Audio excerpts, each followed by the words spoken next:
హైదరాబాద్లో మీ ఆస్తుల్ని కాపాడుకోవడం కోసం ఈరోజు రాయలసీమ భవిష్యత్తును మీరు ఎలా తాకట్టు పెడతారు? మీరు రాయలసీమకి వెన్నుపోటు పొడిచిన విషయము ఈరోజు మీ పార్ట్నర్ ఓటు నోటు కేసులో నీతో పాటు దొంగ మీ పార్ట్నరే స్వయంగా అసెంబ్లీలో ప్రకటించారు. నేను రాయలసీమలో పుట్టాను, రాయలసీమ అంటే నాకు ఇష్టమని ఇంకొకటి చెప్తాడు పవన్ కళ్యాణ్ డిప్యూటీ సీఎం. మరి ఎక్కడికి వెళ్ళావు పవన్ కళ్యాణ్? ఈరోజు రాయలసీమకు అన్యాయం జరుగుతుంటే,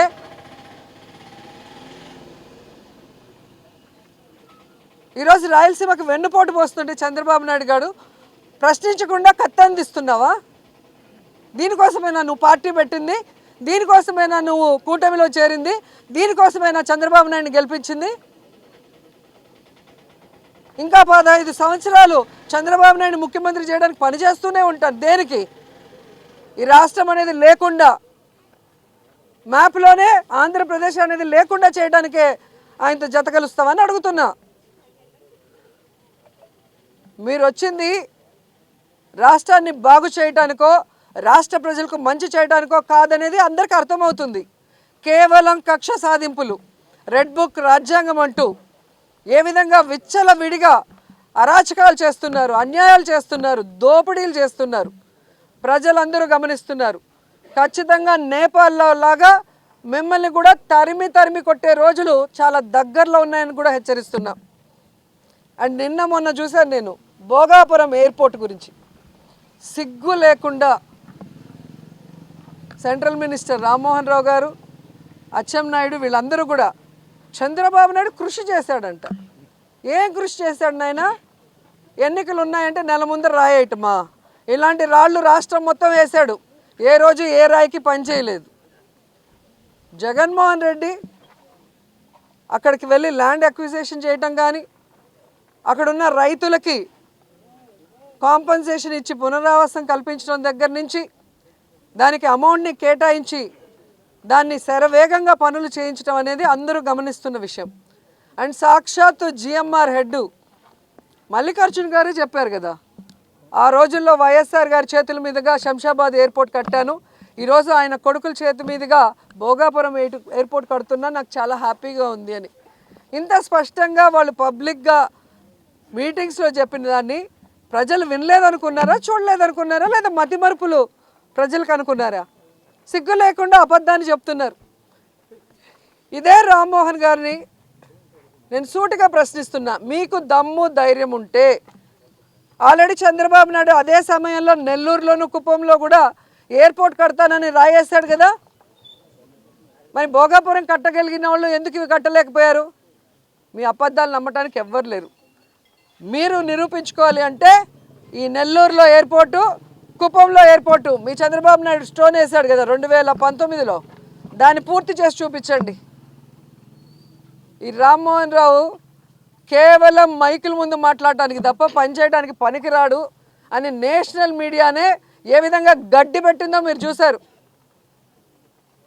మొత్తం దేశంలోనే మన రాష్ట్ర పరువుని ఈ మంత్రి గారు ఎలా తీశారో అందరూ చూశారు. ఇంకా సిగ్గు లేకుండా ఆయన అబద్ధాలు మాట్లాడుకుంటుంటే ఇలాంటి వాళ్ళు ఏం చేయాలో అర్థం కావట్లేదు.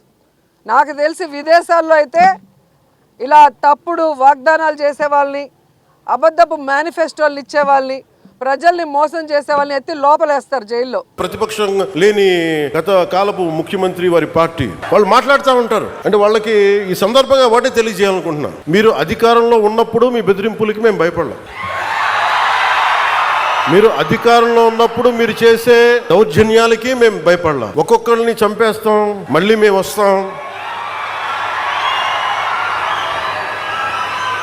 అని మీరు పిఠాపురం లాంటి చోట కూడా మీరు చిన్న పిల్లల మధ్యలో కాస్ట్ ఫీలింగ్స్ పట్టుకొస్తే మిమ్మల్ని, మీ అధోగతికి నేను ఏం మాట్లాడను, మీ దిగజారుడుతనానికి నేను ఏం మాట్లాడను. ప్రకృతిని ప్రేమించేవాడు, దైవ తల్లిదండ్రులను గౌరవించేవాడు చేసే పనులా ఇవి? పిల్లలకి కులాలను పట్టుకొస్తామా, ఆపాదిస్తామా? వేరే దారులు లేవా మీకు పాలిటిక్స్ గురించి మాట్లాడడానికి? సిగ్గుందా ఒక్కొక్కరికి అలా చేసే వాళ్ళకి? మాకు నోరు లేదనుకుంటున్నారా? కూర్చొని మీరు కాంట్రాక్ట్లు వేస్తే కాంట్రాక్ట్లు వేసిన వాళ్ళందరినీ మేము బెదిరించేస్తాం, జైల్లో పెడతామంటే ఏమనుకుంటున్నారా మీరంతా? మేమేం మాటలా గుర్తుపెట్టుకోండి. అలా బెదిరించే సమూహం ఎవరైనా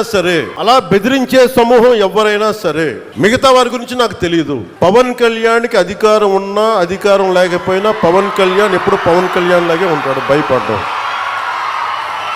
చాలా ఇంట్లోంచి బయటకు వచ్చేటప్పుడు తిరిగి వెళ్తాం లేదు అని డిసైడ్ అయ్యే వస్తాం. అందువల్ల మీ ఆకు రౌడీలు కానీ అలాగే చెప్తున్నా, ఏదైనా మాట్లాడితే అధికారులు కూడా భయపడుతున్నారు. ఎందుకు భయపడుతున్నారంటే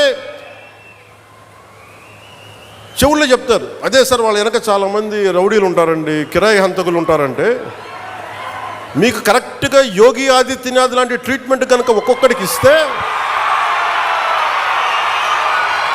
ఒక్కొక్కడికి రౌడీజం అంటే కాలు కీలు తీసి మడత పెట్టి కింద కూర్చోపెడితే అప్పుడు కరెక్ట్గా చెప్తా, కరుడు గట్టిపోయిన జీవితకాలం ఒకే మనం వాళ్ళతో ఏకీభవించకపోవచ్చు.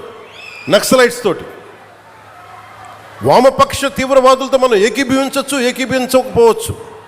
అలాంటి బలమైన ఆర్గనైజేషన్నే కకావికలం అయిపోయిన పరిస్థితుల్లో ఉంటే ప్రభుత్వం తలుచుకుంటే, అలాంటిది ఇన్ని లక్షల మంది పోలీసుండి, ఇన్ని వందల మంది ఐపీఎస్లుండి, 1000-2000 ఉన్న డిఎస్పీలుండి, అలాంటి కిరాయి గ్యాంగుల్ని మెయింటైన్ చేసే వ్యక్తుల మీద 2 రోజులు 48 గంటలు మీ చుట్టుపక్కల ఎవరున్నారు, వాడి పేరేంటి అన్ని కనుక్కొని ఒక పొలిటికల్ నిర్ణయం తీసుకుంటే ఇక మళ్ళీ ఎప్పుడు ఇలాంటి మాటలు రారు. మీకు అక్కడ దాకా తీసుకెళ్ళకండి.